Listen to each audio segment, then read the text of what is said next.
सबसे पहले देश दुनिया की कुछ खास खबरें। नीट पेपर लीक मामले में सीबीआई को बड़ी कामयाबी मिली है। पेपर लीक का मुख्य सरगना राकेश रंजन उर्फ रॉकी गिरफ्तार कर लिया गया।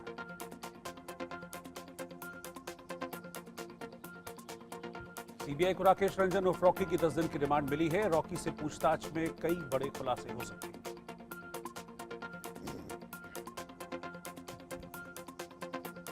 पटना और कोलकाता में रॉकी से जुड़े ठिकानों पर सीबीआई की छापेमारी। केंद्रीय जांच एजेंसी ने कई आपत्तिजनक दस्तावेज भी बरामद किए। रॉकी की गिरफ्तारी के बाद किंगपिन संजीव मुखिया की जल्द गिरफ्तारी हो सकती है। संजीव मुखिया का भांजा है राकेश रंजन उर्फ रॉकी।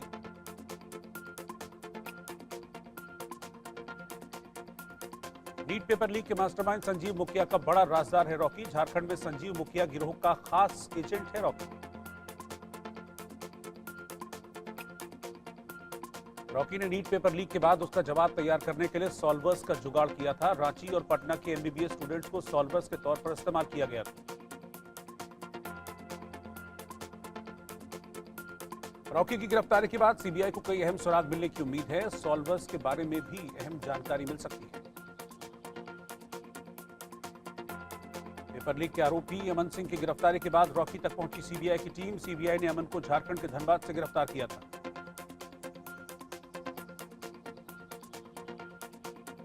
अमन सिंह और रॉकी की गिरफ्तारी के बाद सीबीआई को अब नीट पेपर लीक मामले में संजीव मुखिया उर्फ लुटन की तलाश है। सीबीआई की टीम अब संजीव मुखिया की लोकेशन को लेकर उससे पूछताछ कर रही है। नीट पेपर लीक मामले पर सुप्रीम कोर्ट में एक बार फिर से सुनवाई टल गई। मामले में गड़बड़ी को लेकर 38 याचिकाओं पर अगली सुनवाई अब 18 जुलाई को होगी। सुप्रीम कोर्ट ने केंद्र सरकार और एनटीए के हलफनामे पर याचिकाकर्ताओं को जवाब देने के लिए समय दिया है। कोर्ट के 8 जुलाई के निर्देश के जवाब में केंद्र और एनटीए ने अपने हलफनामे दायर कर दिए। नीट विवाद पर स्टेक होल्डर्स ने 10 जुलाई की देर शाम को सुप्रीम कोर्ट में हलफनामा दाखिल किया था। कोर्ट ने नीट विवाद से जुड़े 4 स्टेक होल्डर्स एनटीए, सीबीआई, केंद्र सरकार और रीटेस्ट की मांग कर रहे याचिकाकर्ताओं से रिपोर्ट मांगी थी। नीट पेपर लीक विवाद के बीच छात्रों के ग्रुप से मिले केंद्रीय मंत्री धर्मेंद्र प्रधान ने छात्रों से उनकी शिकायतों के बारे में जानकारी ली और कार्रवाई का भरोसा दिया।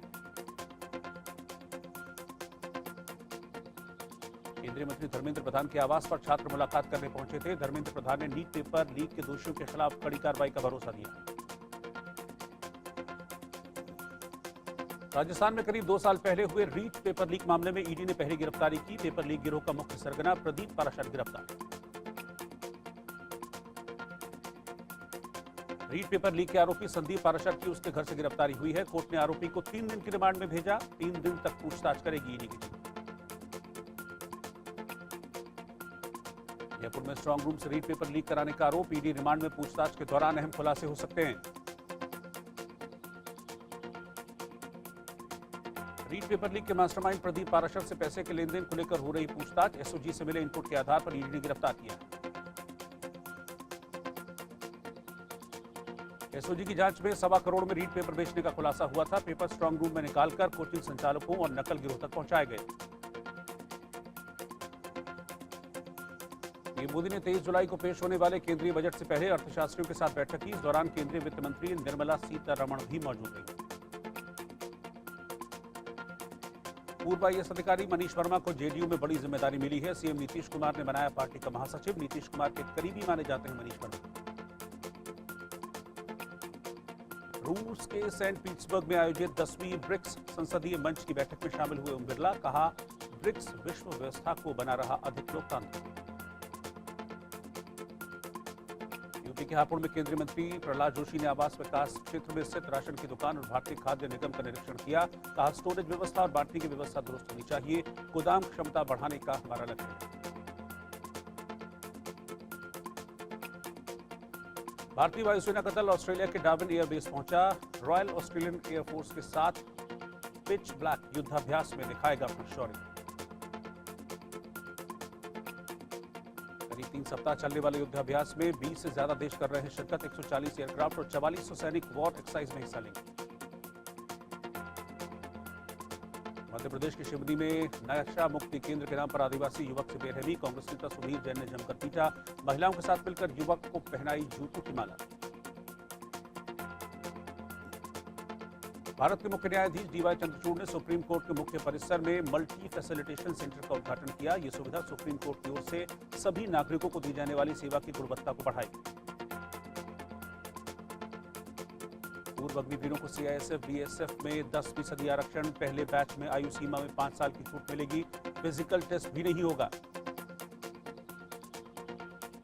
मध्य प्रदेश के ग्वालियर में ग्रुप में साइबर ठगी।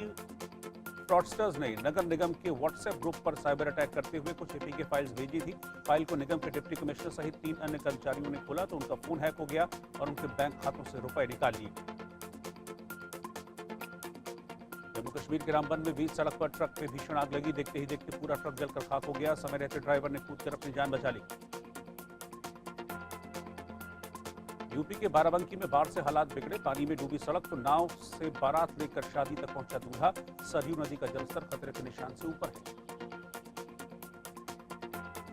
उत्तरी दिल्ली की मुनक नहर का बांध टूटने से भवाना की जेजे कॉलोनी पानी में डूब गई। पानी आसपास के पूरे रिहायशी इलाकों में घुस गया। यूपी के गोरखपुर में उफान पर राप्ती नदी। जलस्तर की बढ़ोतरी के कारण शहर के कई हिस्सों में बाढ़ जैसे हालात। निचले इलाकों में पानी घुसा। बलरामपुर में भारी बारिश के बाद बाढ़ जैसे हालात। स्कूलों समेत लोगों के घरों में घुसा पानी। कई जगहों पर भारी जलभराव।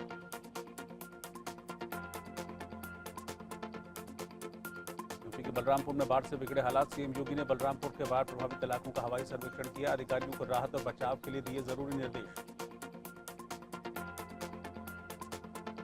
यूपी के बलरामपुर में बाढ़ से बड़ी तादाद में लोग प्रभावित। सीएम योगी ने बाढ़ प्रभावित इलाकों में लोगों से मुलाकात की। उन्हें राहत सामग्री वितरित की। यूपी के श्रावस्ती में भी बाढ़ से लोगों का बुरा हाल। सीएम योगी ने बाढ़ प्रभावित इलाकों में लोगों को राहत सामग्री बांटी। राजस्थान के कई जिलों में भारी बारिश। जयपुर में लगातार बारिश के कारण शहर के कई हिस्सों में जलजमाव। उत्तर प्रदेश के गोंडा में घाघरा नदी के जलस्तर में हुई बढ़ोतरी के कारण कई हिस्सों में बाढ़ जैसे हालात। निचले इलाकों में लोगों के घरों में पानी भर गया। पटना में लगातार गंगा नदी के जलस्तर में बढ़ोतरी। खतरे के निशान के करीब आया पानी। गांधी घाट पर लोगों को सतर्क रहने की चेतावनी।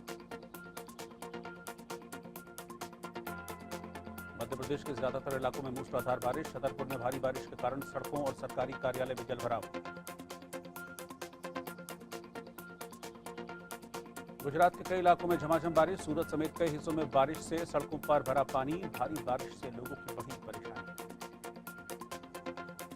नोएडा सिटी सेंटर के पास बस में आग लग गई। बस में वेल्डिंग का काम चल रहा था, तभी अचानक बस में आग लगी। कड़ी मशक्कत के बाद आग पर काबू पाया गया। ब्रिटेन की संसद में भारतीय मूल के सांसद शिवानी राजा ने भगवत गीता पर हाथ रखकर सांसदी की शपथ ली। ऋषि सुनक की कंजर्वेटिव पार्टी से चुनाव जीती है शिवानी। ब्रिटेन की संसद में ईसाई सांसद बॉब ब्लैकमैन ने भी भगवत गीता पर हाथ रखकर सांसद पद की शपथ ली। पीएम मोदी के समर्थन हैं बॉब ब्लैकमैन 2020 में पद्मश्री से भी सम्मानित हो चुके। शपथ लेने के बाद शिवानी ने एक पोस्ट पर बताया भगवत गीता के साथ शपथ लेना उनके लिए सम्मान की बात। शिवानी लीस्टर ईस्ट सीट से चुनाव जीती। 27 साल की शिवानी ब्रिटेन के सबसे यंग सांसदों में से एक हैं। शिवानी के माता पिता 1970 में गुजरात से लंदन गए थे। वो हिंदू रीति रिवाज को फॉलो करते हैं।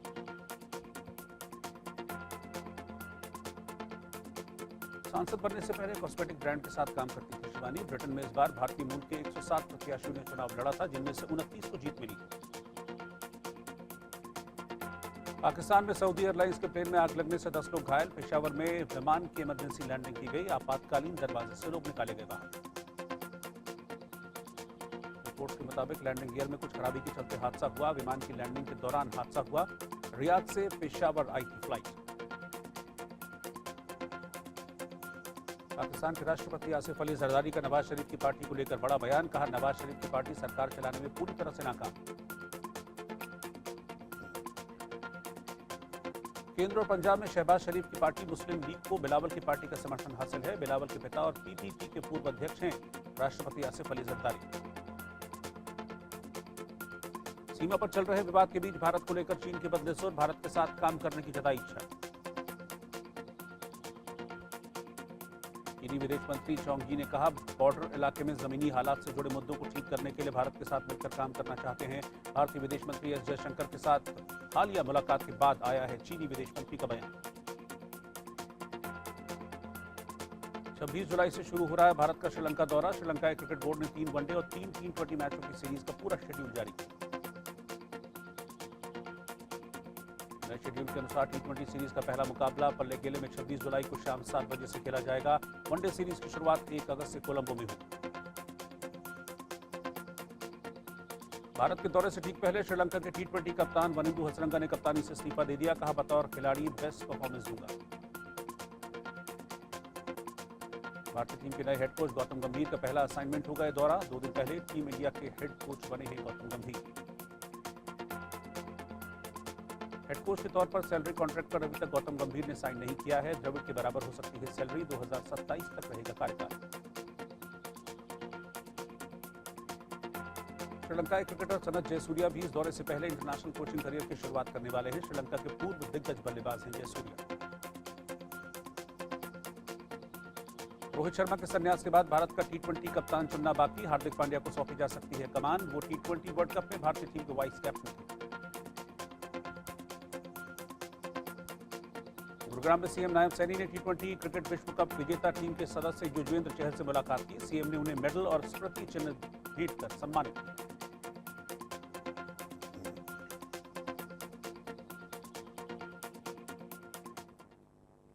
और हाथरस मामले में इस वक्त एक ब्रेकिंग न्यूज सामने आ रही है।